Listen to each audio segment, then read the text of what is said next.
Un hecho fisiológico muy importante del estómago es la barrera mucoso-gástrica. Esta barrera impide que el ácido clorhídrico entre en contacto directo con las células epiteliales del estómago y por lo tanto impide que el ácido clorhídrico les vaya a causar daño.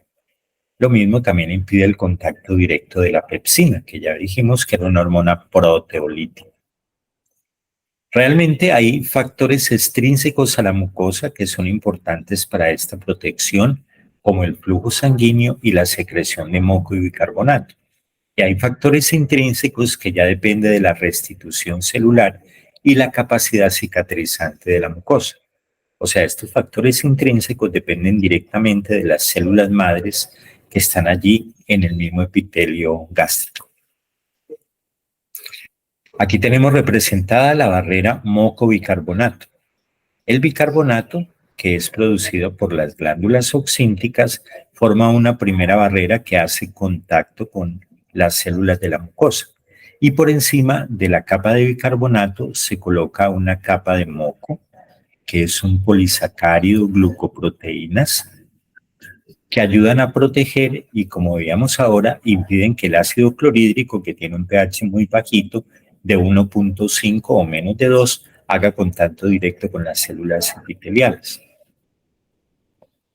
Aquí la vemos, esta sería la barrera moco-bicarbonato, que impide que el ácido vaya a causar daño a nivel de la mucosa.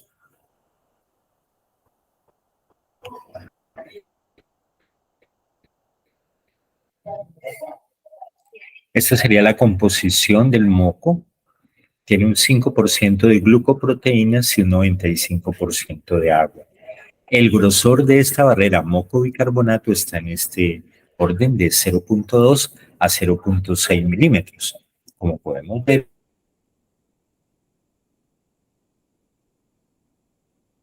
es una barrera bastante.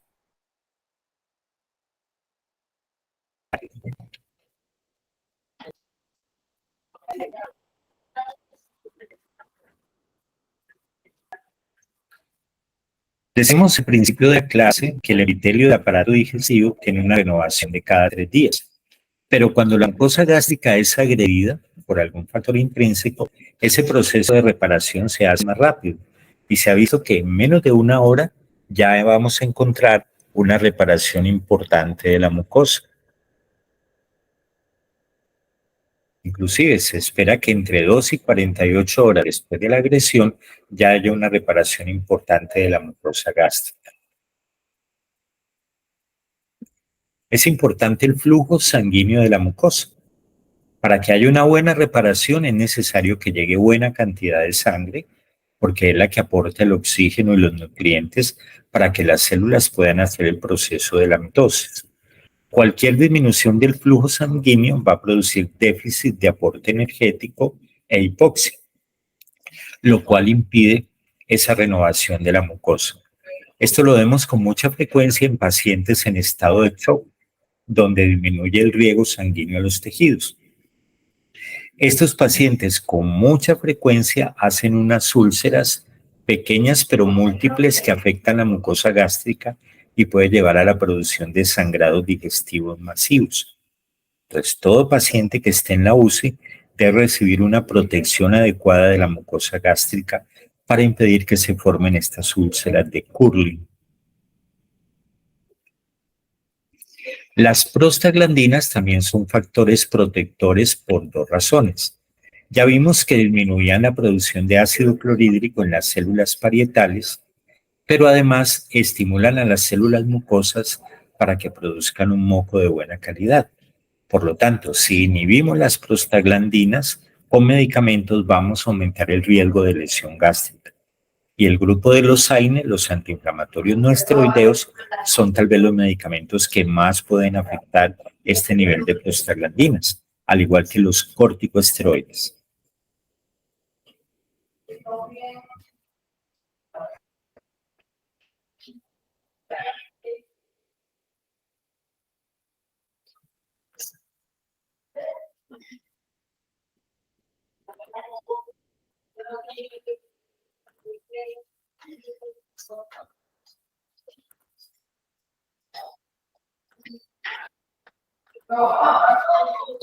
Vamos a analizar ahora la fisiología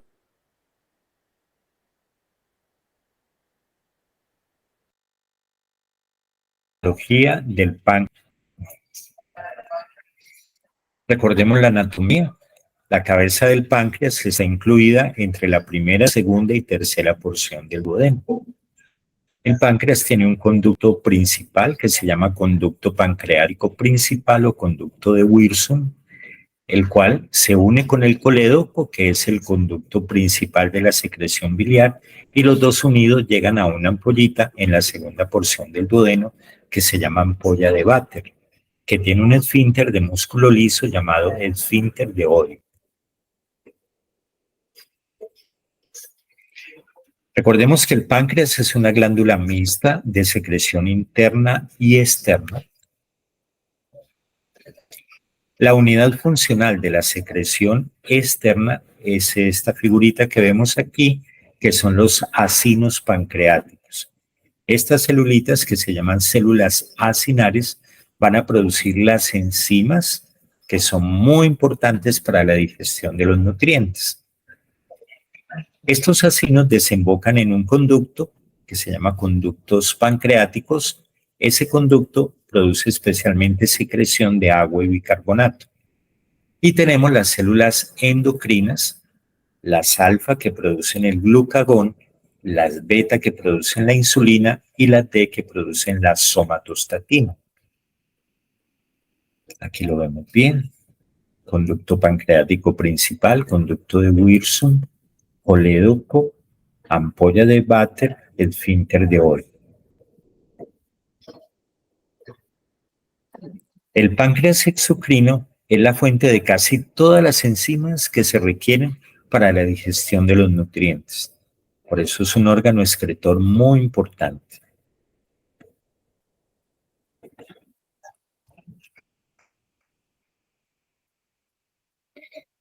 Estos serían los acinos que desembocan a los conductos, o sea que estos serían los responsables de la secreción exocrina del páncreas, y tenemos los islotes de Langerhans que serían responsables de la secreción endocrina. Aquí tenemos la unidad funcional acinar y los conductos. Recordemos, los acinos producen enzimas y los conductos producen bicarbonato y agua.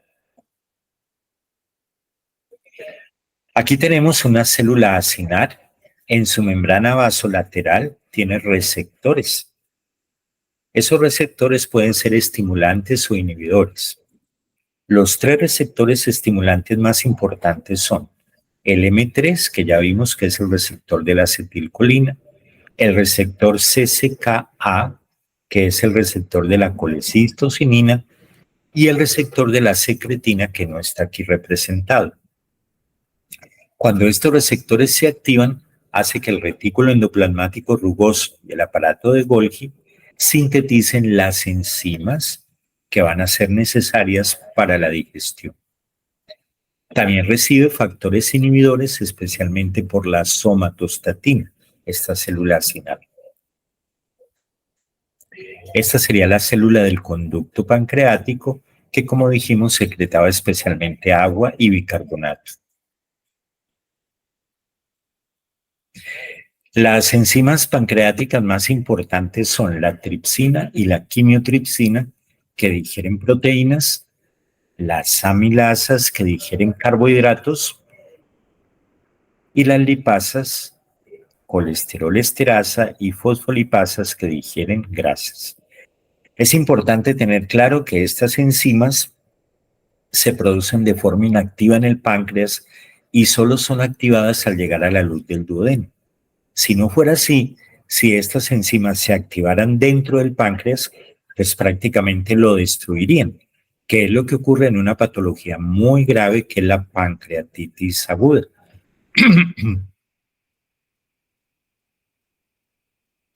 La secreción pancreática es alcalina debido a los iones bicarbonato que secretan los conductos pancreáticos. Veamos cómo es el mecanismo de activación de las enzimas pancreáticas. La primera enzima que se activa es el tripsinógeno. El tripsinógeno llega a la luz del intestino delgado, este sería el intestino delgado, el duodeno. Allí en el duodeno, en la mucosa, hay unas enzimas que se llaman enterocinasas. Estas enzimas convierten el tripsinógeno en tripsina, que ya es la enzima activa. Esta tripsina es la encargada de activar todas las demás enzimas pancreáticas. En la forma inactiva se llaman zimógenos pancreáticos. Aquí lo vemos bien. La secreción pancreática produce zimógenos inactivos. El primero que se activa es el tripsinógeno por acción de esta enterocinasa, que también se conoce con el nombre de enteropeptidasa, que lo convierte en tripsina. Y la tripsina es encargada de activar todas las demás enzimas pancreáticas. Aquí lo vemos bien. El tripsinógeno por acción de la enterocinasa duodenal se convierte en tripsina y la tripsina activa todas las demás enzimas pancreáticas.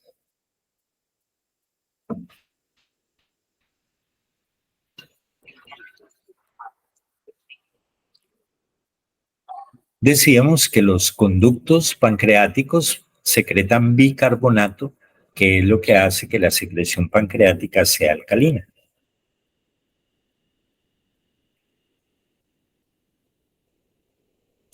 Aquí tenemos los receptores activantes de la célula cinar, la acetilcolina, el receptor CCK-A, que es el receptor de la colecistocinina, y el receptor de la secretina.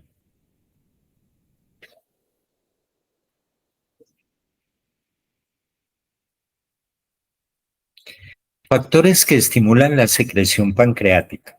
Ya lo sabemos, el parasimpático a través de la acetilcolina.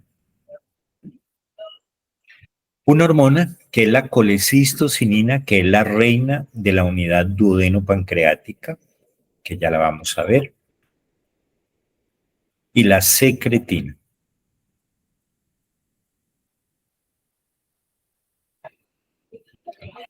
Ya lo vimos, los acinos secretan enzimas y los conductos agua y bicarbonato.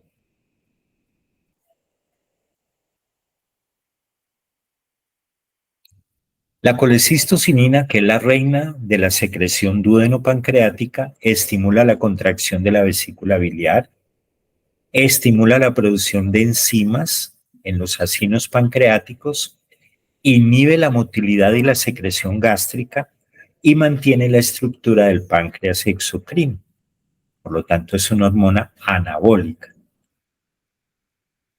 Aquí vemos los sitios de producción. Se produce especialmente en el duodeno y en el yeyuno y en menor cantidad en el hilo.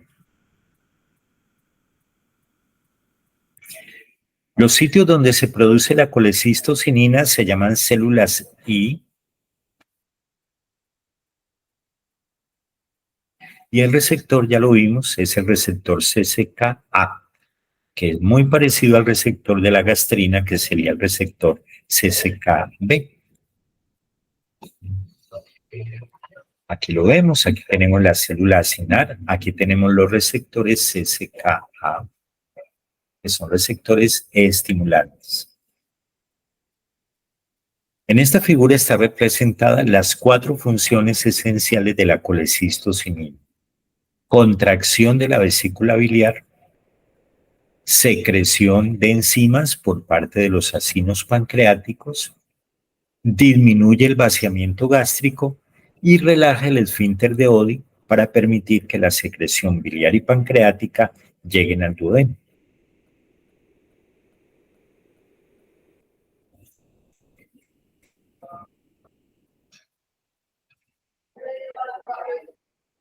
Ella es sintetizada y almacenada en las células I, que están situadas especialmente en el duodeno y en el yeyuno, como ahorita lo vimos. La secreción de colecistocinina es regulada por 2 factores. Un factor que se llama péptido monitor, que es producido en el páncreas, que estimula también a las células I para que segreguen colecistocinina, y un péptido que está en la mucosa del duodeno, que se llama péptido estimulante de colecistocinina, que estimula también la producción de las células I. Los ácidos grasos y los aminoácidos son los principales factores que estimulan la secreción de colecistocinina. La otra hormona que tiene que ver con la secreción pancreática es la secretina. Esta hormona estimula especialmente la secreción de agua y bicarbonato a nivel del jugo pancreático, pero también potencia la acción de la colecistocinina en los acinos pancreáticos. Es liberada por unas células del duodeno que se llaman células S. La secretina hace que aumente el volumen de la secreción pancreática debido a que aumenta la secreción de agua. Y al aumentar la secreción de bicarbonato, hacen que la secreción pancreática sea de tipo alcalino. El principal factor liberador de secretina es el ácido clorhídrico que viene mezclado con la secreción gástrica. Al igual que la colecistocinina, la secretina inhibe la secreción gástrica y la motilidad del estómago. Aquí lo vemos.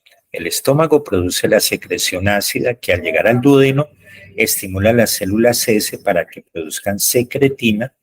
La secretina estimula los conductos pancreáticos para que liberen ion bicarbonato y el ion bicarbonato neutraliza el ácido de la secreción gástrica.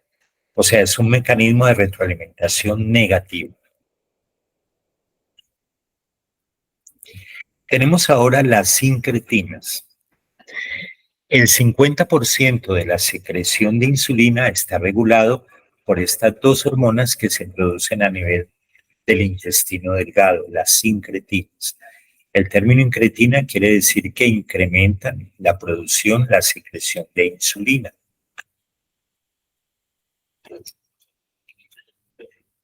Tenemos la primera incretina que es la GLP-1, se llama péptido 1 parecido al glucagón.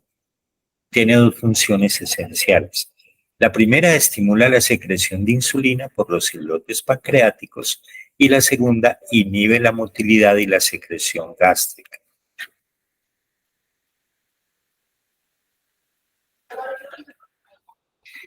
Esta GLP-1 es liberada por las células L del intestino.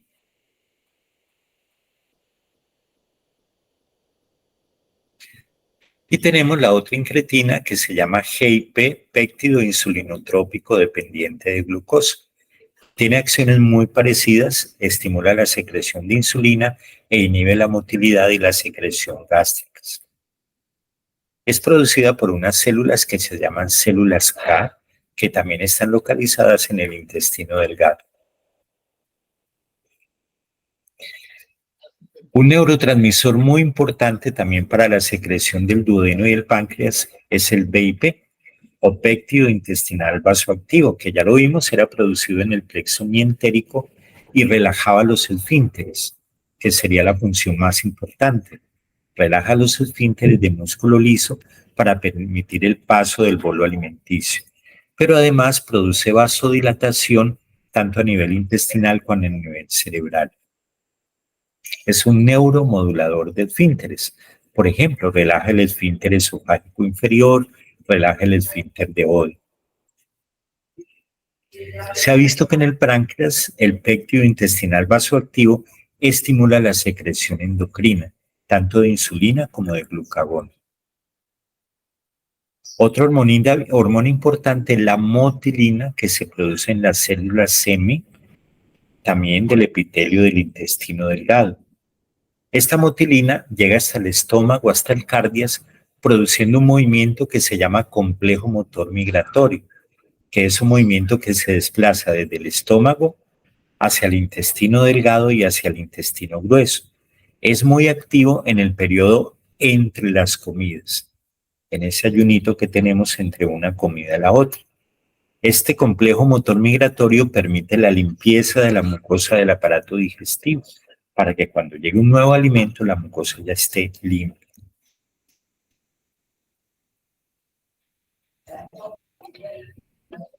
Muchas gracias.